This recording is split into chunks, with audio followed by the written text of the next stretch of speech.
भारत मुक्ती मोर्चा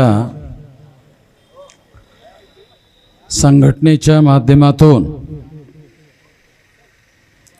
बहुजन जागृती परिषद आज या ठिकाणी आयोजित करण्यात आलेली आहे इंदापूरमध्ये। तेव्हा त्या जागृती परिषदेच्या निमित्ताने जे बरेच विषय ठेवण्यात आलेले आहेत त्यापैकी अनेक विषयावर वेगवेगळ्या वक्त्यांच्या माध्यमातून आपण सर्व लोकांना मार्गदर्शन करण्यात आलेलं आहे। तेव्हा मी फक्त तो एक विषय आहे जो बाबासाहेब आंबेडकरांनी सोलापूर या ठिकाणी मांडलेला जे भाषण आहे त्या भाषणामधील हे वाक्य, विद्वान कर्तृत्ववान माणसे नसली तरी मला चालतील, पण निष्ठेची माणसे हवीत, बुद्धीचा तुटवडा भरून काढण्यास मी खंबीर आहे। हे 14 जानेवारी 1946ला सोलापूर या ठिकाणी बाबासाहेब आंबेडकरांनी जे भाषण केलं त्या भाषणामध्ये बाबासाहेब आंबेडकर असं म्हणालेत। तेव्हा या अनुषंगाने मी काही बाबी आपल्या समोर मांडू इच्छितो। साथियो, बाबासाहेब आंबेडकरांची जी चळवळ 1917 पासून या देशामध्ये त्यांनी सुरू केली आणि 1917 पासून सुरू केलेली चळवळ त्यांनी मोठ्या प्रमाणामध्ये 1927ला चवदार तळ्याच्या सत्याग्रहाच्या निमित्तानं फार मोठं आंदोलन त्यांनी यशस्वी करून दाखवलं। ही ऐतिहासिक बाब मी तुम्हाला खास करून सांगत आहे। त्या आंदोलनामुळे बाबासाहेब आंबेडकरांचं नेतृत्व, खंबीर नेतृत्व उदयास आलं आणि ही चळवळ त्यांनी देशभर पसरवण्याचा प्रयत्न केला। जेव्हा या नेतृत्व करण्याच्या योग्यतेच्या आधारावर बाबासाहेब आंबेडकरांना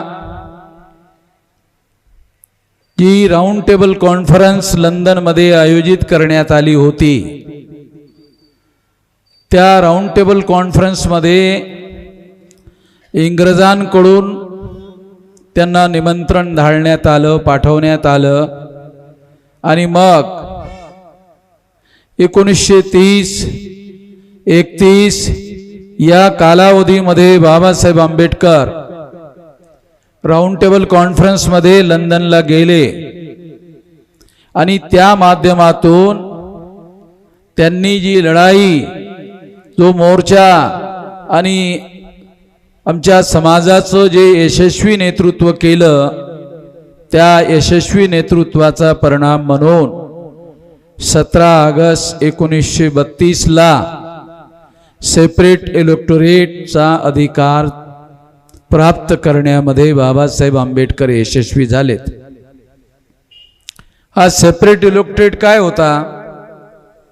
बऱ्याच लोकांना जे अशिक्षित आहेत त्यांना तर बिलकुलच माहीत नाही आहे, परंतु शिकलेले लोक सुद्धा त्यांना सुद्धा ही माहीत नाही आहे।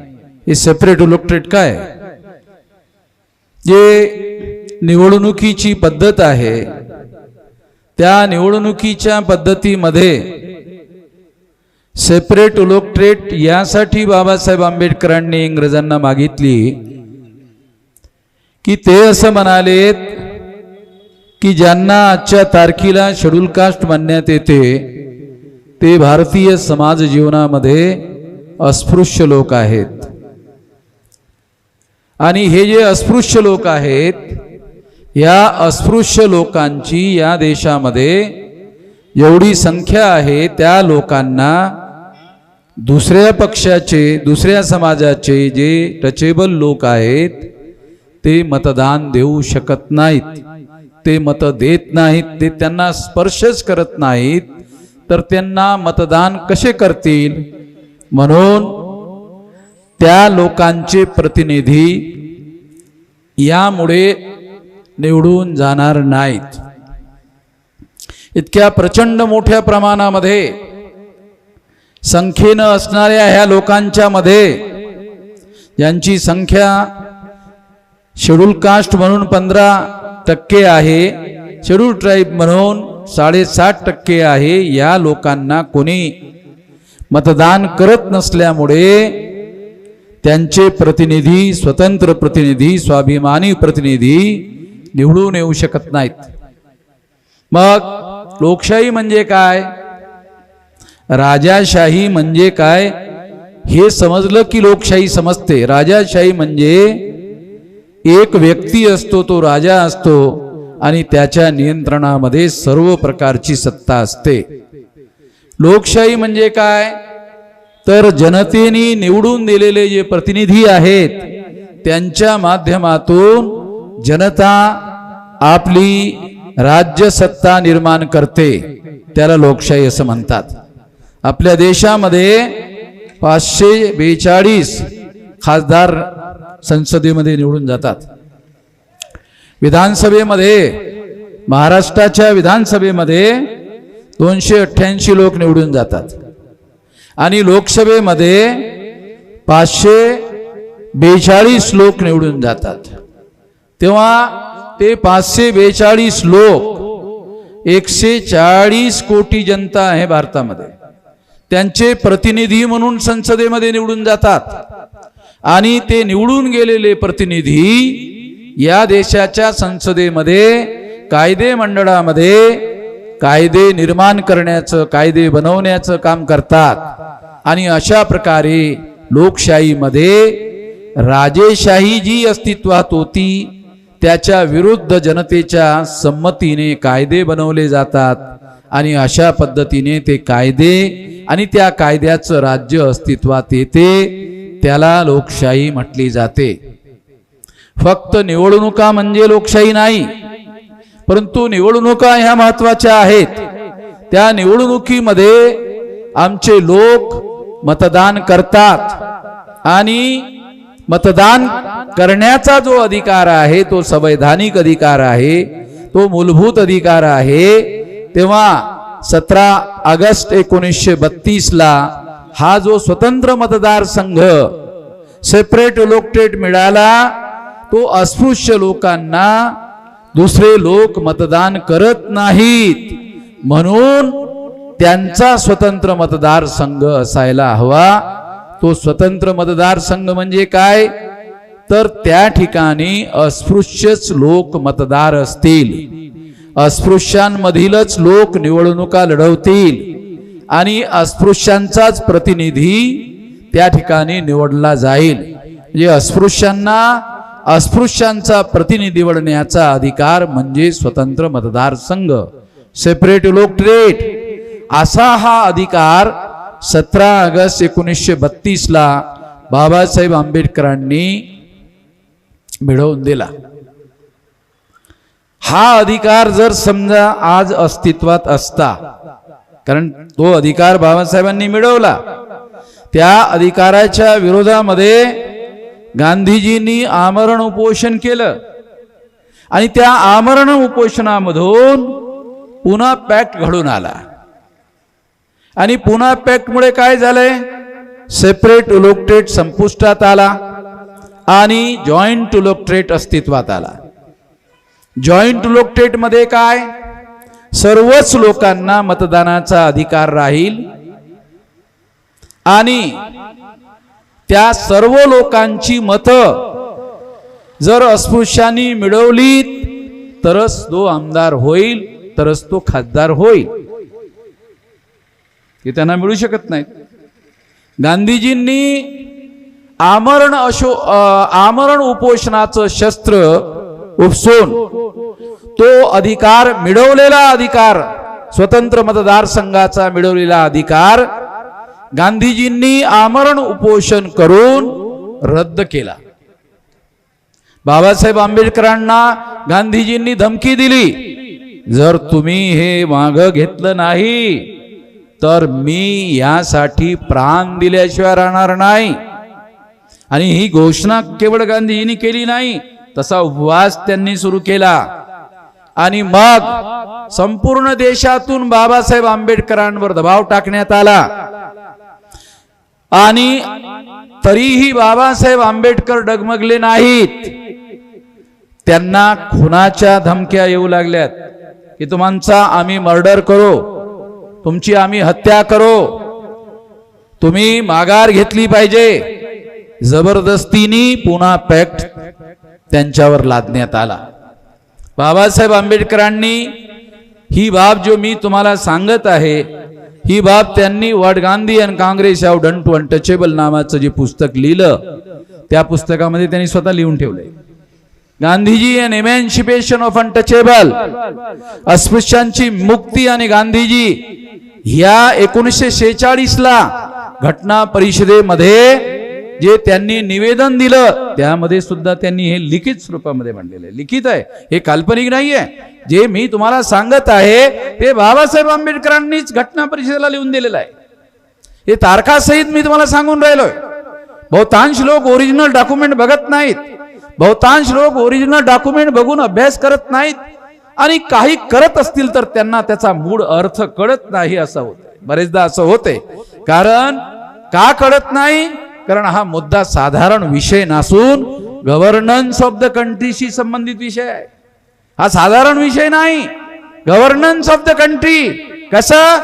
जर आज 23% 543 मतदारसंघामध्ये, 42 मतदारसंघामध्ये जर शेड्यूल कास्ट आणि शेड्यूल ट्राईबची जर एवढी 22.5% ही जी मतं आहेत, ह्या 22.5% लोकांना तुम्ही कल्पना करा, हे जवळपास 130-132 मतदारसंघ होऊ शकतात.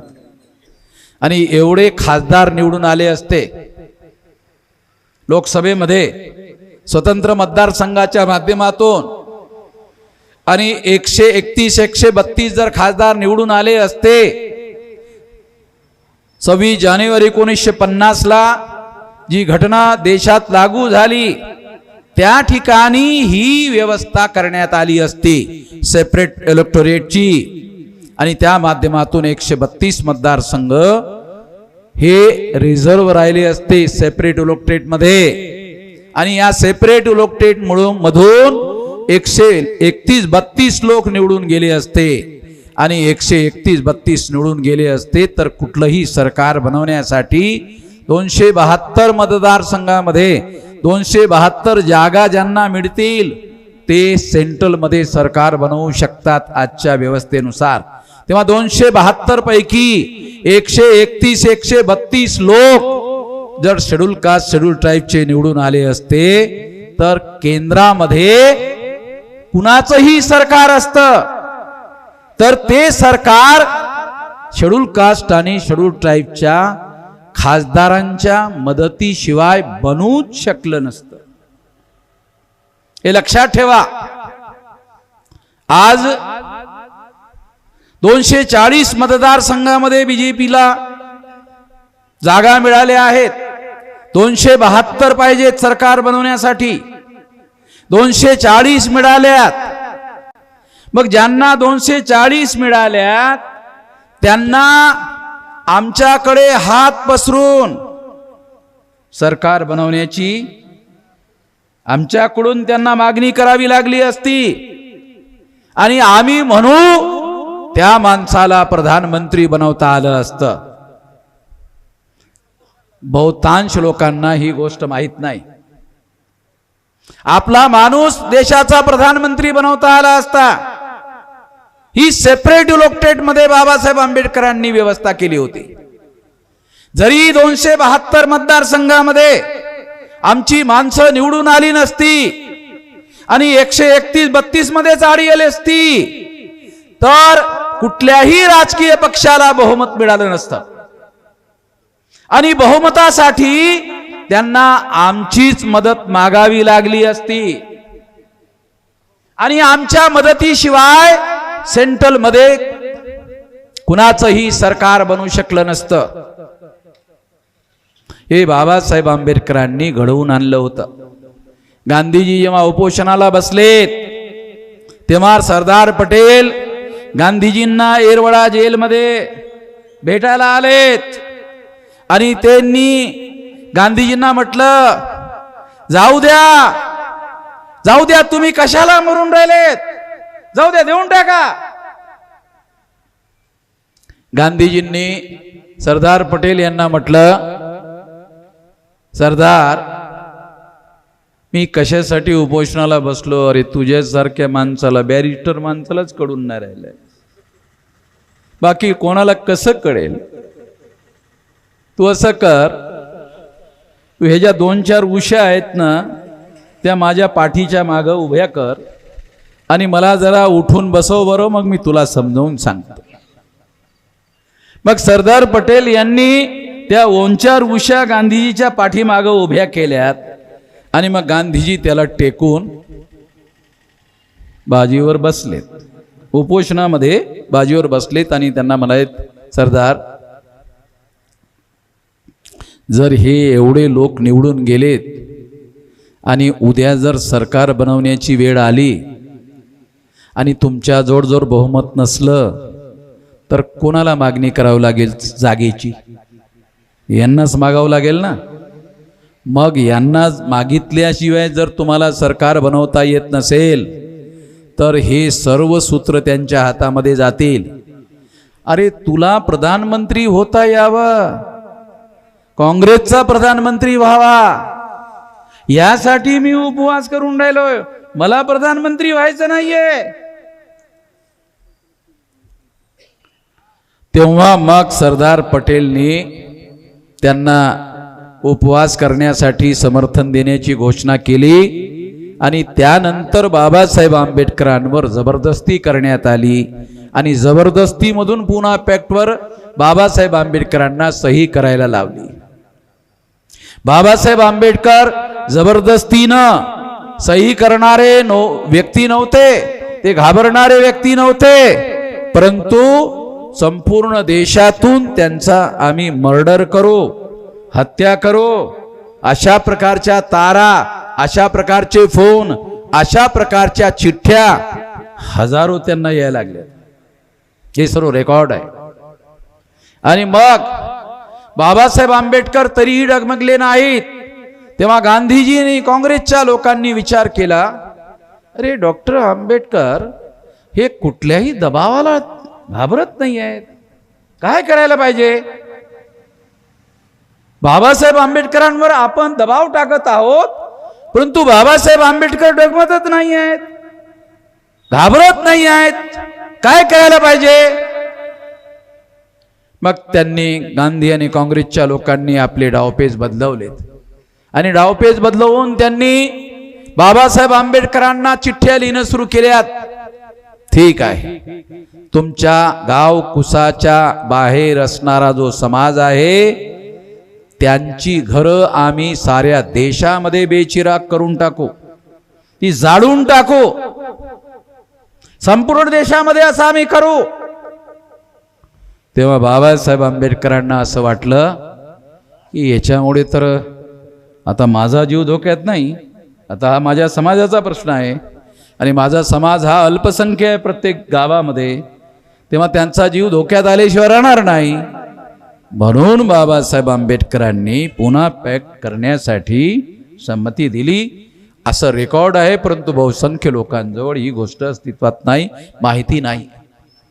आणि पुन्हा पॅक करण्यात आला. पुन्हा पॅकमुळे काय झालंय, सेपरेट इलेक्टोरेट, धडाईची माणसं, लोकसभेमध्ये आणि विधानसभेमध्ये निवडून जाणारी माणसं, स्वतंत्र मतदारसंघामधून निवडून जाणारी माणसं आता जॉईंट इलेक्टोरेट मधून निवडून जाणार नव्हती. आणि अशा पद्धतीनं पुन्हा पॅक्ट डिझाईन करण्यात आला आणि त्यामुळे काय झालंय, त्याचा परिणाम असा झाला की बाबासाहेब आंबेडकरांनी जो पुन्हा पॅक्ट त्यांच्यावर थोपण्यात आला, त्या पुन्हा पॅक्ट मधून दलाल आणि भडवे निर्माण झाले. बाबासाहेब आंबेडकरांनी पुस्तकामध्ये लिहिलं, agent of the caste Hindu. एजंटचा शुद्ध हिंदीमध्ये अर्थ आहे मध्यस्थ. एजंट जे दोन लोकांमध्ये सौदा करणारा तो एजंट, आणि देशी भाषामध्ये दलाल आणि भडुआ.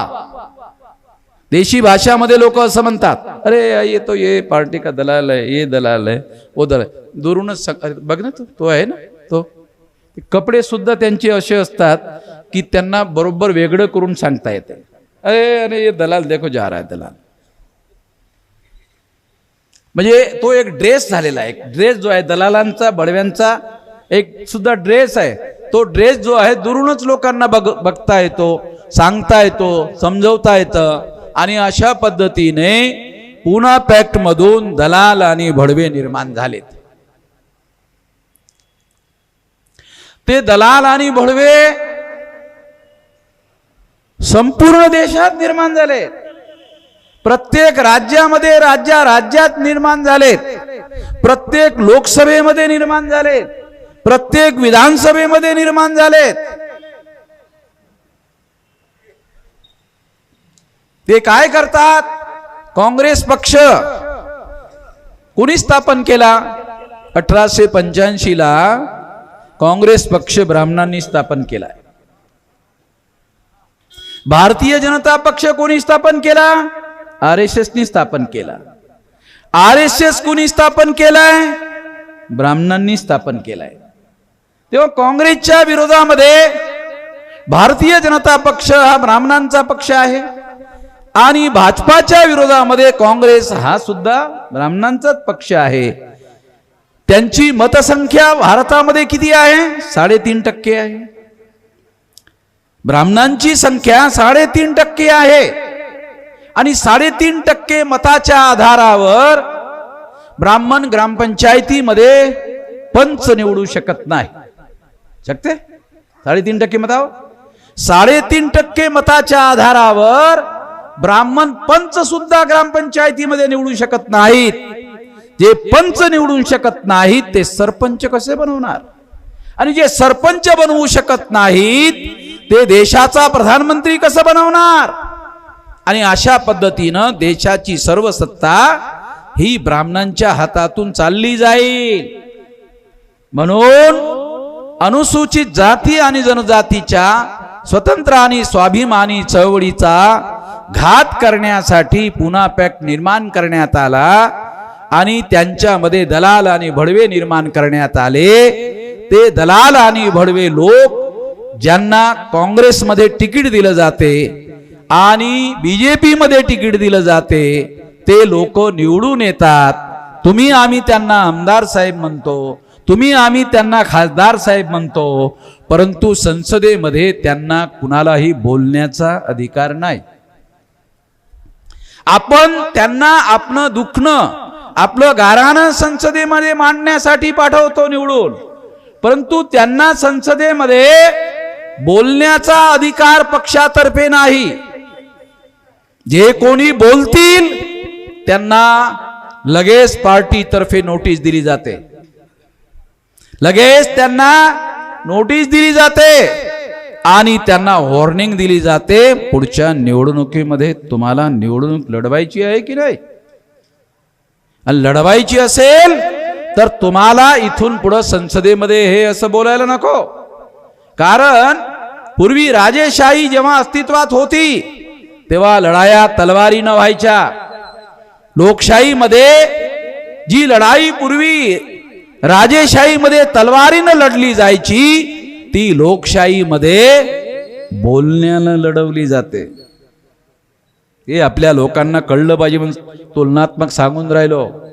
लोकशाही आजच्या याच्यामध्ये बोलून लढवली जाते. आणि जर तुम्ही तुमच्या समाजाच्या हिताचं, फायद्याचं, हक्काचं बोलू लागलात तर ते लोक, प्रस्थापित लोक तुम्हाला वॉर्निंग देतात, असं जर बोललात तर पुढच्या निवडणुकीमध्ये तुम्हाला तिकीट दिलं जाणार नाही. म्हणजे सेपरेट इलेक्टेडनी 132 खासदार जे निवडून येणार होते ते आता काँग्रेस तर्फे निवडून जातात, ते आता बीजेपी तर्फे निवडून जातात. आजच्या ब्राह्मणाचं नाव आहे काँग्रेस, आजच्या ब्राह्मणांचं नाव आहे बीजेपी. लक्षात ठेवा, आता ब्राह्मणाचं नाव ब्राह्मण नाही आहे, आजच्या ब्राह्मणांचं नाव आहे बीजेपी, आजच्या ब्राह्मणांचं नाव आहे काँग्रेस. हे लक्षात ठेवा. आता ब्राह्मणांचं नाव बदललेलं आहे, परिस्थिती बदलली, त्यांच्या जातीचं नाव बदललंय. आता काँग्रेस हे ब्राह्मणांचं नाव आहे, बीजेपी हे ब्राह्मणांचं नाव आहे. त्यामुळे ते त्यांच्या हितासाठी हे पक्ष उभे केलेत. अरे ते 52% ओबीसीला मोजायला सुद्धा तयार नाहीत. 52% लोकांच्या मदतीनेच दिल्लीमध्ये सत्तेत पोहोचतात. आम्ही जर संपूर्ण देशामध्ये ओबीसींमध्ये जागृती केली नसती तर अडवाणी मोदीच्या जागी प्रधानमंत्री असते. मोदीला प्रधानमंत्री बनता आलं नसतं तर वामन मेश्रामनी ओबीसीच्या साठी देशभर आंदोलन केलं नसतं, जागरण केलं नसतं. त्या जागरणामुळे जो ओबीसींमध्ये जागरण निर्माण झालं, त्यामुळे बीजेपीच्या ब्राह्मणांमध्ये भीती निर्माण झाल्यामुळे मोदीला प्रधानमंत्री पदाचा कॅन्डिडेट बनवण्यात आलं. नाही तर हा ओबीसी जर वामन मेश्रामकडे गेला तर वामन मेश्राम ओबीसीचा प्रधानमंत्री बनवेल आणि मग वामन मेश्रामच्या माध्यमातून जो ओबीसी देशाचा प्रधानमंत्री बनेल तो ह्या 3.5% ढुंगणावर लाथा घातल्याशिवाय राहणार नाही. त्यापेक्षा आपल्या लाथा खाणारा जर प्रधानमंत्री बनवला तर काय बिघडते. म्हणून ब्राह्मणांनी दुसरा पर्याय निवडला की आपल्याला लाथा मारणारा प्रधानमंत्री बनवण्याच्या पेक्षा आपला लाथा खाणारा प्रधानमंत्री जर बनवला तर त्यामुळे आपलं काहीच नुकसान नाही. प्रधानमंत्रीही मिळेल आणि तो आपल्या लाथा सुद्धा खाईल. लाथा खाईल म्हणजे काय, आम्ही म्हणतो तसं करेल. आम्ही म्हणतो ओबीसींची 52% संख्या आहे, मोजायचं नाही. मोदी मोजायचंही नाही म्हणत नाही आणि होय म्हणत नाही. म्हणते काय बोलते, चूप आहे. माणूस आपोआप कसं काय चूप राहतो. अरे ओबीसीचा माणूस आहे, ओबीसी मोजायला ते लोक तयार नाही आहेत आणि ओबीसीचाच प्रधानमंत्री आहे आणि त्याच्याच हातामध्ये सत्ता आहे असं आरएसएसचे लोक ओबीसीला सांगतात. त्याच्याच हातात जर सत्ता आहे तर ओबीसीला मोजायचं काम का करत नाही. सत्ता तर त्याच्याच हातात आहे आणि जर तो मोजत नाही तर सत्ता मोदीच्या हातात आहे हे खरं नाही आहे.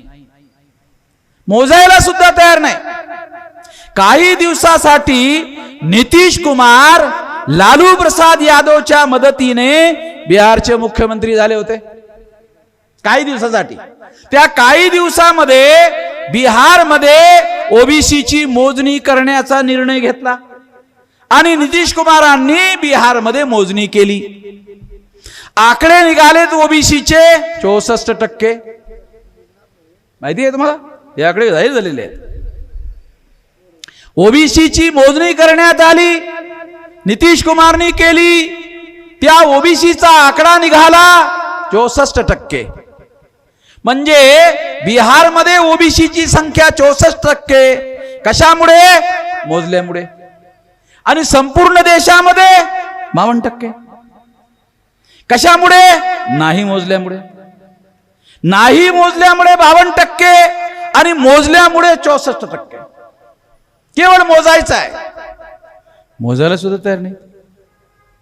आपल्या खेड्यामध्ये महाराष्ट्रात असं म्हणतात, काय मोजतो का रे तुला मी, म्हणतात का बोलता बोलता, तू माझ्या गिनतीत नाही आणि मी तुला मोजत नाही. म्हणजे एक प्रकारे हे जे सरकार आहे जे खऱ्या अर्थानं ओबीसीचाच प्रधानमंत्री असा कसा म्हणू शकतो, मी तुम्हाला मोजायला तयार नाही.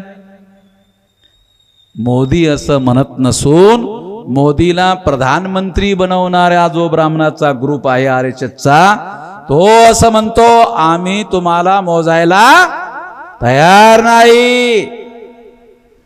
तर जेव्हा ते लोक आम्हाला मोजायला सुद्धा तयार नाहीत, अरे कुत्र्या मांजरांची या देशामध्ये मोजणी होते, सरकारजवळ कुत्र्या मांजरांची मोजणी केल्याचे आकडे आहेत आणि आपल्याला ते मोजायला सुद्धा तयार नाहीत. याचा अर्थ आपली किंमत कुत्र्या आणि मांजरांच्या पेक्षा कमी आहे. मग ओबीसींची किंमत जर कुत्र्या मांजरापेक्षा कमी आहे तर प्रधानमंत्री असलेल्या ओबीसीची काय किंमत आहे? काय किंमत आहे? काहीच किंमत नाही. पडद्यापाठी मागून सर्व सत्ता RSSचे ब्राह्मण चालवत आहेत. घटनेच्या नुसार ज्यांच्याकडे सत्ता असते तो संविधानामध्ये बाबासाहेब आंबेडकरांनी लिहिलंय तो अकाउंटेबल असतो, तो जबाबदेह असतो. जबाबदेह म्हणजे त्याला ज्याला सत्ता जनता देते त्याला प्रश्न विचारण्याचा अधिकार आहे. तुम्हाला आम्ही प्रधानमंत्री बनवलं, तुम्ही मोजत का नाही, असा प्रश्न विचारण्याचा जनतेला अधिकार आहे. याला जबाबदेही म्हणतात. परंतु लोक विचारत आहेत पण मोदी याचं काही उत्तर देत नाहीत, कारण तो निर्णयच ते घेत नाहीयेत. तो निर्णय RSSचे लोक घेत आहेत. त्यामुळे त्यांना मोजू दिलं जात नाही. त्यांची जरी इच्छा असेल तरी मोजू दिलं जात नाही.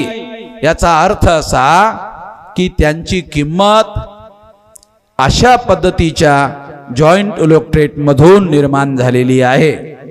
हे नॉमिनेटेड रिप्रेझेंटेशन आहे. हे बाबासाहेब आंबेडकरांनी वापरलेला शब्द आहे. नॉमिनेटेड रिप्रेझेंटेटिव्ह आणि रिअल रिप्रेझेंटेटिव्ह. नरेंद्र मोदी हे भाजपाचे नॉमिनेटेड रिप्रेझेंटेटिव्ह आहेत. म्हणजे नॉमिनेटेड म्हणजे त्यांना ब्राह्मणांनी नॉमिनेट केलेलं आहे, म्हणजे ब्राह्मणांतर्फे त्यांना नियुक्त केलेलं आहे.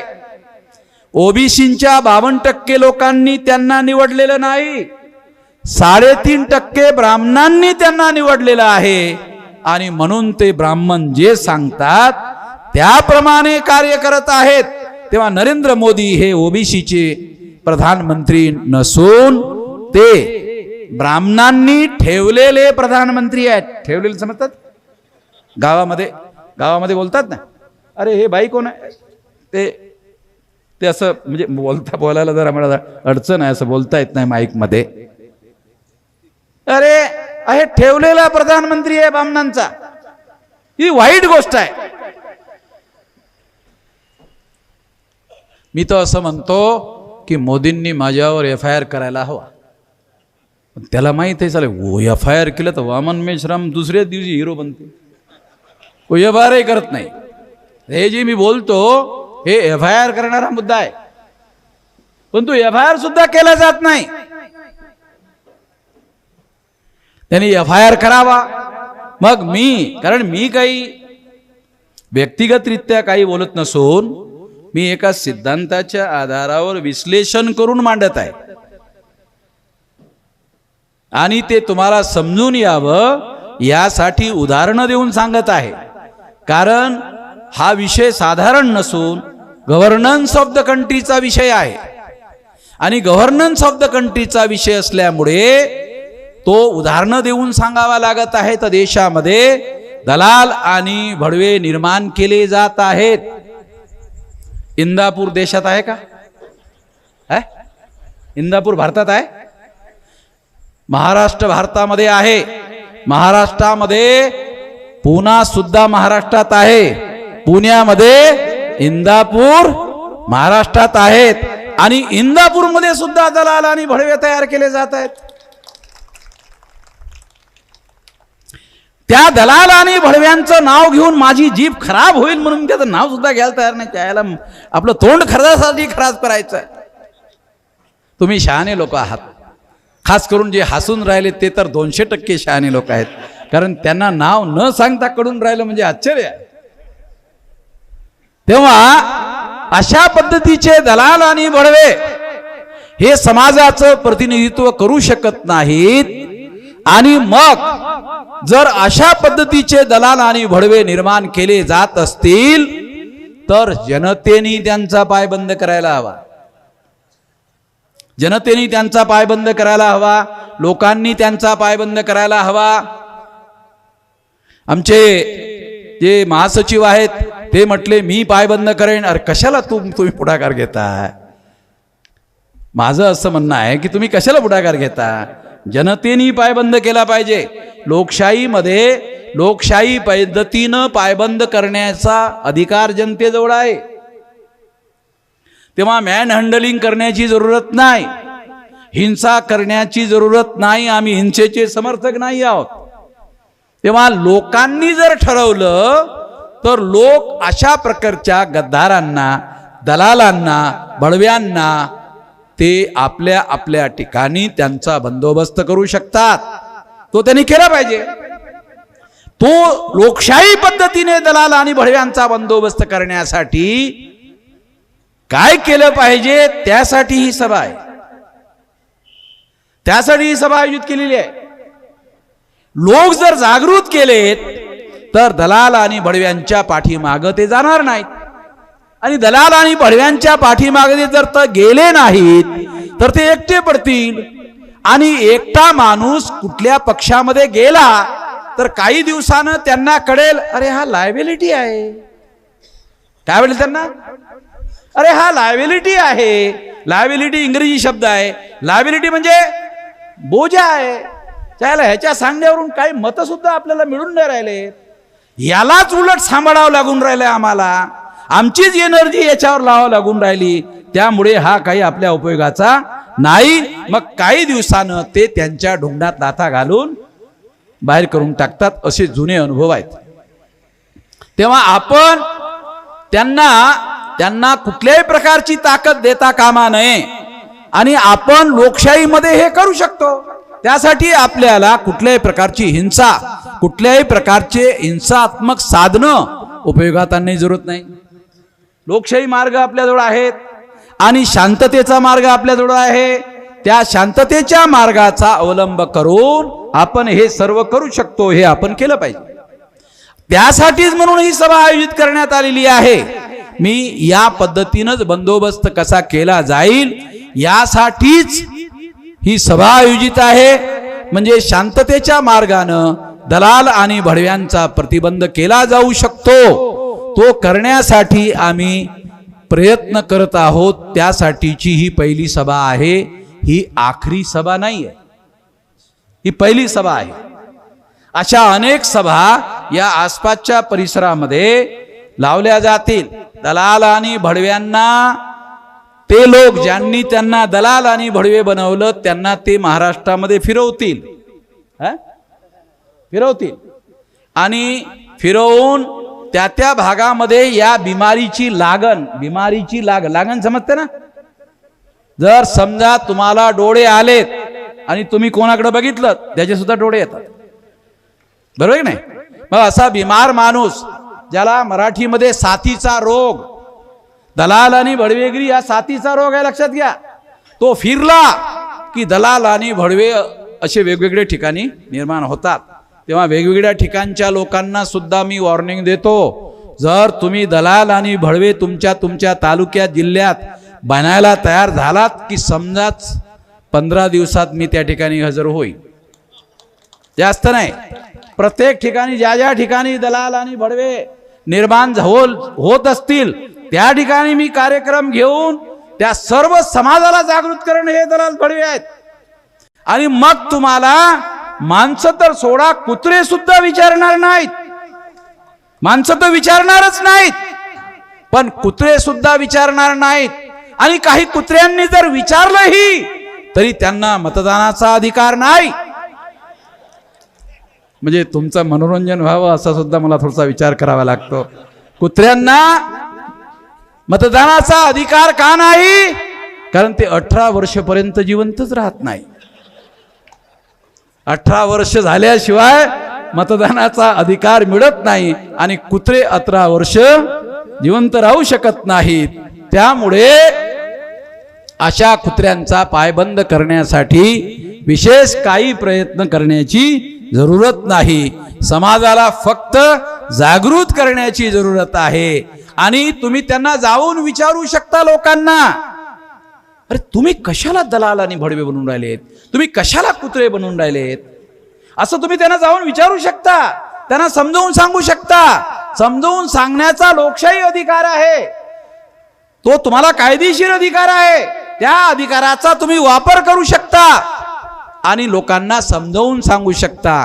जसं तुम्हाला समजावून सांगण्यासाठी या ठिकाणी बोलवण्यात आलेलं आहे, तसंच अनेक ठिकाणी जर ही लागण बिमारीची झाली तर मी प्रत्येक ठिकाणी जाईन आणि त्या सर्व लोकांना हे समजावून सांगेल. जे जे कोणी माझं एकदा ऐकून घेतात, लोक माझ्यावर आरोप करतात, वामन मेश्रामचं जर एकदा ऐकलं ना मग तो आयुष्यभर तेच बोलत राहतो, तेच करत राहतो, दुसरं काहीच करत नाही, असं आरोप करतात लोकांवर. आणि तो लोक असं म्हणतात, अरे ते वामन मेश्राम हिप्नोटाईज करतं. मी काहीच कर, माझ्यावरती हिप्नोटाईज कशाला म्हणतात ते मला माहित नाही. ते लोक माझ्यावर आरोप करतात की वामन मेश्राम हिप्नोटाईज करतात.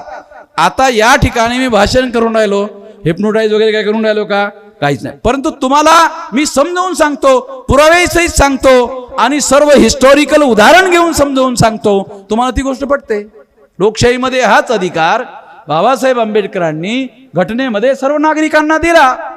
तेच मी पण उपभोगतो. जो अधिकार मला देण्यात आलेला आहे त्याच अधिकाराचा वापर करून मी समजावून सांगण्याचा प्रयत्न करतो आहे. जबरदस्ती करण्याचा मी काही प्रयत्न करत नाहीये. तेव्हा मी तुम्हाला आखरी मुद्दा सांगून तुम्हाला मी माझं भाषण संपवू इच्छितो. कारण कायद्यानं 10 वाजेपर्यंत भाषण करण्याचा अधिकार आहे. 3 मिनिटं राहिलेले आहेत. त्यामुळे मी कायद्याचं उल्लंघन करणारा माणूस नाही. त्यामुळे कायद्याच्या चौकटीमध्ये राहूनच काम करणारा माणूस आहे. म्हणून मी माझं आता कन्क्लुडिंग मुद्दा तुम्हाला सांगू इच्छितो. दलालांपासून भडव्यांपासून सावध राहा. ते लोक ही बिमारी तुमच्यापर्यंत पसरवू शकतात आणि तुम्हाला सुद्धा दलाल आणि भडवे बनवण्यासाठी प्रेरित करू शकतात. त्यांच्या माध्यमातून आपल्या समाजाचं यापूर्वी 131 खासदार झालेत, त्यांनी काही करू शकले नाहीत. हे एकटे काय करणार आहेत? 131 लोक खासदार झालेत, 1200 आमदार दलाल आणि भडवे झालेत. हे एकटे काय करणार आहेत? त्यामुळे कारण दलाल आणि भडव्यांच्या जवळ स्वतःची अशी कुठलीच ताकद नसते. कांशीरामजी असं समजावून सांगायचे. हे बघा, दलाल आणि भडवे कसे, तर ते असं समजून सांगायचे. पेन हातात धरायचे, असा पेन हातात धरायचे. त्यांनी ते टीव्हीवर दाखवलेलं आहे. असा पेन हातात धरायचे आणि ते सांगायचे लोकांना समजावून, हे बघा हा हात दलालांचा आहे, हा हात दलाल निर्माण करणाऱ्यांचा आहे. तेव्हा दलाल जे लोक आहेत केवळ त्यांच्याच विरोधामध्ये जर बोललं तर मग काय करतात, तो जो दलाल निर्माण करणारा हात आहे त्याला आणखी मजबूतीने पकडतात. कारण हा चांगला दलाल आहे, त्याला आणखी मजबूतीने पकडतात. म्हणून कांशीरामजी म्हणायचे, दलाल निर्माण करणारा जो हात आहे त्या हातावर हमला केला पाहिजे. हे काय म्हणायचे? त्या हातावर हमला केला पाहिजे. त्या हातावर हमला केला तर काय होईल असं सांगायचे. देखा, दलाल सुद्धा मुक्त होऊन जातो, दलाल सुद्धा स्वतंत्र होतो, दलाल सुद्धा आजाद होतो. तेव्हा येणाऱ्या निवडणुकीमध्ये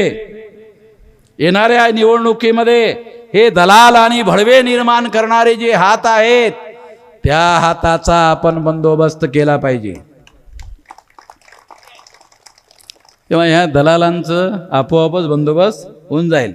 जर हा हात जो दलाल आणि भडवे निर्माण करतो त्या हाताचा जर बंदोबस्त केला, आपोआपच दलाल आणि भडव्यांचा बंदोबस्त होऊन जातो.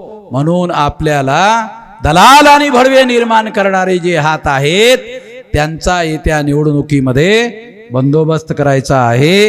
हाच माझा तुम्हाला या सभेमध्ये संदेश आहे। यासाठी सातत्यानं मी राष्ट्रीय स्तरावर मला जावं लागते, परंतु ह्या निवडणुकीसाठी आणि अशा लोकांचा बंदोबस्त करण्यासाठी मी महाराष्ट्रामध्येच महाराष्ट्राच्या निवडणुका होईपर्यंत थांबणार आहे आणि सर्व शक्ती केंद्रित करणार आहे आणि त्या दलाल आणि भडवे निर्माण करणाऱ्यांचा बंदोबस्त करणार आहे। तेव्हा यासाठी तुम्ही साथ आणि सहयोग कराल अशी अपेक्षा करतो आणि माझं या ठिकाणी भाषण संपवतो। धन्यवाद।